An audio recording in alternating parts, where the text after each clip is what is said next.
لو عندك إمساك في 3 أكلات هتاكليهم يوميًا هُم السبب وأنتِ مش واخدة بالِك. هاقول لِك سر بسيط لو عملتيه النهارده هتدخلي الحمام من غير أي ألم. أنا عارفة قد إيه موضوع الإمساك بيسبب لكم ألم شديد في البطن وألم شديد في الحمام. لو بقى لِك أيام ومش عارفة تدخلي الحمام، هاعرّفِك دلوقتي حالًا إيه هي الأسباب. تابعيني في الفيديو. السبب أول حاجة قلة شرب المية. لازم تشربي كل يوم 2.5 لتر مية، 2.5 لتر مية، بقول تاني، ويكونوا متوزعين خلال اليوم. يعني كل ساعة تشربي على الأقل كوبايتين مية، تيجي تنزلي تاخدي معاكي إزازة المية. تاني حاجة قلة الألياف. لازم يومك يبقى يحتوي على الألياف. لازم تاخدي الألياف من الخضروات. طبق السلطة بسيطة سهلة، لو بتحطيه طبق السلطة جنب أكلك هتخسي وتاخدي الألياف بتاعتك وتليني معدتك وتبقي يعني الهضم عندك كمان ممتاز. تالت حاجة قلة الحركة. مش معقول هخس ومش معقول أصلا هتحصل إن يحصل الهضم ويبقى فيه سهولة في الجسم، والجسم يبقى طبيعي من غير حركة. مش ممكن تبقي قاعدة على الكنبة وتبقى جسمك ده صحيح. لازم تتحركي، لازم تنزلي كل يوم تمشي نص ساعة، لازم تعملي تمارين كارديو حتى لو في البيت. بتفتحي على موبايلك، يعني دلوقتي التمارين دي بقت موجودة في كل حتة على الموبايلات. تفتحي نص ساعة تعملي كارديو خفيف في البيت، شوية تمارين تعرقي، تحركي الدموية، تحركي الأمعاء عندك، تجري الدم في شرايينك، تخسي. رابع حاجة كتر الأكل الدسم والمقليات. أنا مش هقعد كل شوية أقلي كوكي، أجيب كنتاكي، أكل نون هيلثي فود زي البيتزا والأكل تقيل قوي زي المحاشي والمكرونة بالبشاميل والرز المعمر، واقول اصل انا بيحصل لي امساك. طب ما هو المعده مش متعوده على كميه اللخبطه دي، ربنا ما خلقهاش كده. انت هتاكلي رز كليه في طريقته الطبيعيه كده، رز بالسمنه اعمليه سقيه بالشوربه ممتاز. لكن ما تقعديش تحطي عليه لبن وسمنه وسكر وحاجات مش ربنا ما خلقوش عشان تاكليه بالشكل ده. كلي كل حاجة بشكلها الطبيعي اللي ربنا خلقها بيها.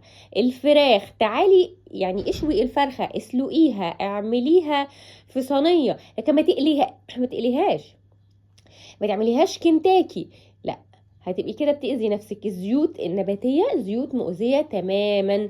انا بمنع الزيوت النباتية نهائيا. عندك السمنة، عندك الزبدة الصفراء، عندك زيت الزيتون، كل الحاجات دي جميلة جدا. طب هقولك كمان على طريقة حلوة قوي تعملي بيها الشاورما بزيت الزيتون. لو قلتيها في البصلة في الاول مع زيت الزيتون وحطيتي عليها الفراخ وقطعتيها شرايح وحطيتي عليها الفلفل الالوان بتاعك وحطيتي التوابل بتاعتك وسنة ملح خفيفة، ويفضل لو عملت ملح الهيمالايا، صدقيني هتوصلي لنتيجة رائعة في وقت قياسي من نزول وزنك.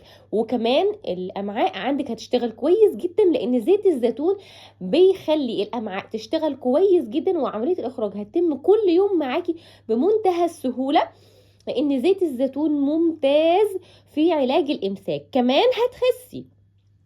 طب يلا كمان اقول لكم على شوية حلول بسيطة كده.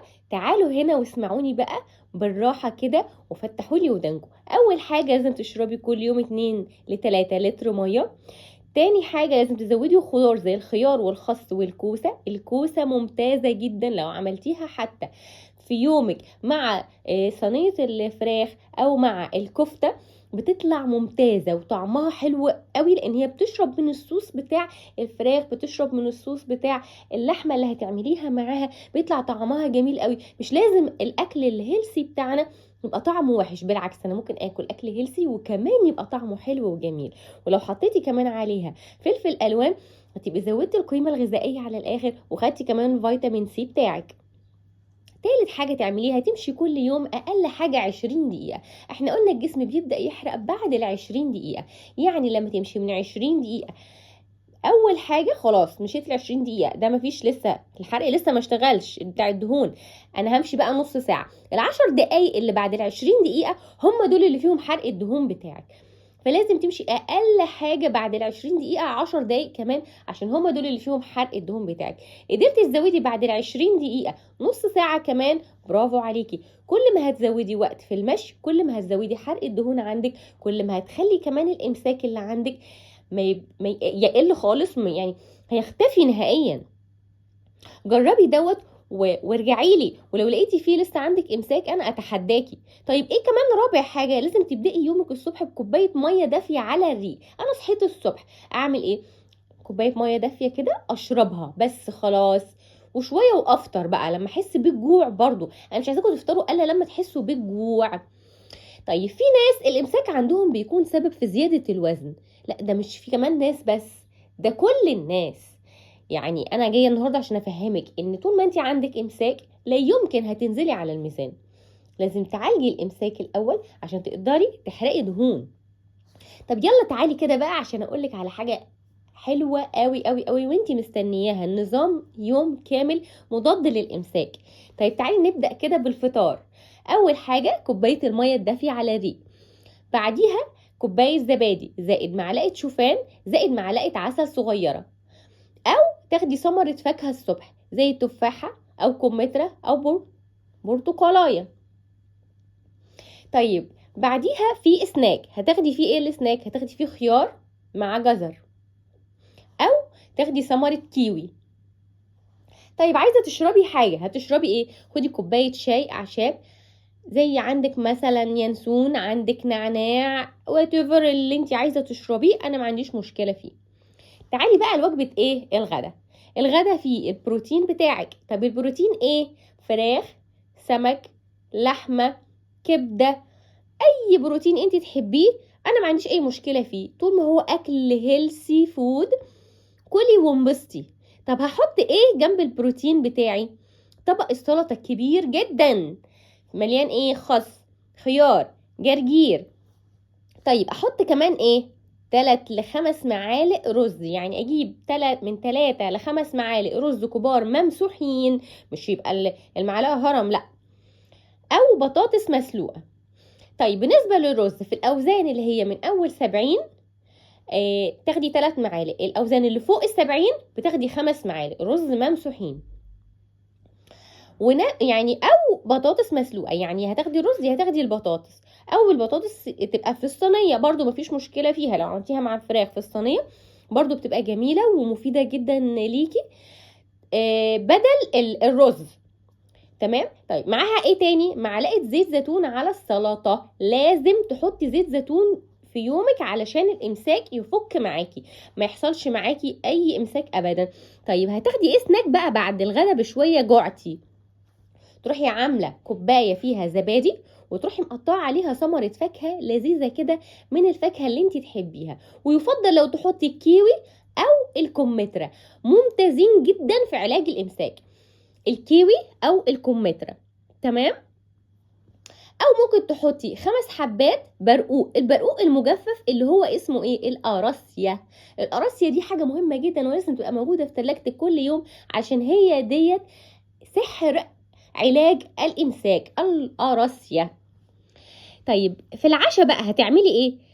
في العشاء اروح جايبه بقى اعمل شوربه خضار، اعمل فيها كوسه، كرفس، ازود فيها جزر، احط فيها فاصوليا، شوربه خضار زي ما تحبيها اعمليها. طيب او تاخدي خلاص مش عايزه شوربه خضار، انا عايزه حاجه خفيفه تانية، يعني مش عايزه اكل خضار، هتاخدي ايه؟ زبادي. الزبادي ممتازه. خلاص مش عايزه زبادي، طب اخد ايه؟ طب حلو قوي، تعالي وانا اقولك هتاخدي ايه. هتاخدي بيضه مع سلطه خفيفه كده لذيذه، وتروحي بعديها ب3-4 ساعات تنامي. مش عايزاكي تتعشي وتنامي على طول، انا عايزاكي تاخدي وقت برضو بعد العشاء. طيب في حاجه مهمه قوي قوي قوي عايزه اقولك عليها، واستني هتسمعيها.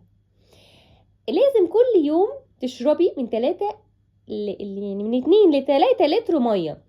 لازم تمشي من 20 ل 30 دقيقة أقل حاجة. لازم تمنعي المقليات والعيش الأبيض، الجلوتين. أنا عدوة الجلوتين. العيش الأبيض أول ما هتمنعيه هتلاقي نفسك صاروخ نازلة على الميزان، وهتلاقي الإمساك هوب وقف. بجد يعني هو الجسم فعلا بيقف عن العمل. الامعاء بتعطل من العيش الابيض، بتعطل خلاص مش عارفه تخرج. لازم تبطلي العيش الابيض وجربي السحر اللي هيحصل بعديها. طب انا عندي نصيحه ليكي بقى، تعالي اسمعيها. لو الامساك ده شديد قوي قوي قوي خلاص ومش عارفه تعالجيه، هتعملي ايه؟ كوبايه ميه دافيه زائد ليمونه الصبح. تجيبي كوبايه الميه الدافيه وتعصري عليها ليمونه وتشربيها، وبعدين تروحي اخده معلقه زيت، يعني بعديها بشويه تروحي اخده معلقه زيت زيتون على الريق. الحاجتين دول ورا بعض صدقيني بعديها بنص ساعه تلاقي نفسك دخلتي الحمام والامساك انتهى تماما. ايه الفاكهه اللي اخدها اثناء اليوم يا دكتور وكمان تبقى قويه قوي في موضوع الامساك؟ 2 نوعين هقولك عليهم ايه هما. اول حاجه الكيوي، تاني حاجه الكمثرى. طيب في كمان وجبه تحفه هتعمليها وقويه جدا في تليين البطن. عارفه ايه هي الوجبه؟ هتجيبي كوبايه وتحطي فيها كوبايه زبادي، وتجيبي بذور الشيا وتحطي معلقه كبيره من بذور الشيا وتسيبيها ربع ساعه، وتحطي على وشها معلقه عسل صغيره، وبعد ربع ساعه تاكليها. دي قويه جدا في تليين الامعاء. لو استمريتي على النظام دوت اسبوع كامل اوعدك الامساك ده انت مش هتشوفيه تاني، هينتهي تماما. العشاء بتاعك لازم يكون خفيف جدا، يا اما هتعملي شوربه خضار تحطي فيها كوسه، جزر، كرفس، او ان انت هتاخدي بيضه مع سلطه، او ان انت هتاخدي زبادي. اهم حاجه بالنسبه لي في الامساك وعشان كمان تخسي العشاء بتاعك يكون خفيف جدا جدا جدا. النهارده كان معاكم دكتور شيرين ابراهيم نصر، اتمنى اكون فدتكم. جربوا النصايح اللي انا قلت لكم عليها دي، واوعدكم ان الامساك هينتهي تماما بعد اسبوع. ابعتوا لي في الكومنتات ان بعد اسبوع يا دكتور احنا انتهينا من الامساك، او يا دكتور احنا عندنا مشكله تانية وانا هكلمكم عنها واحلها لكم، او عايزه نظام تاني يعالج الامساك قوليلي وانا اكتب لك نظام تاني مختلف.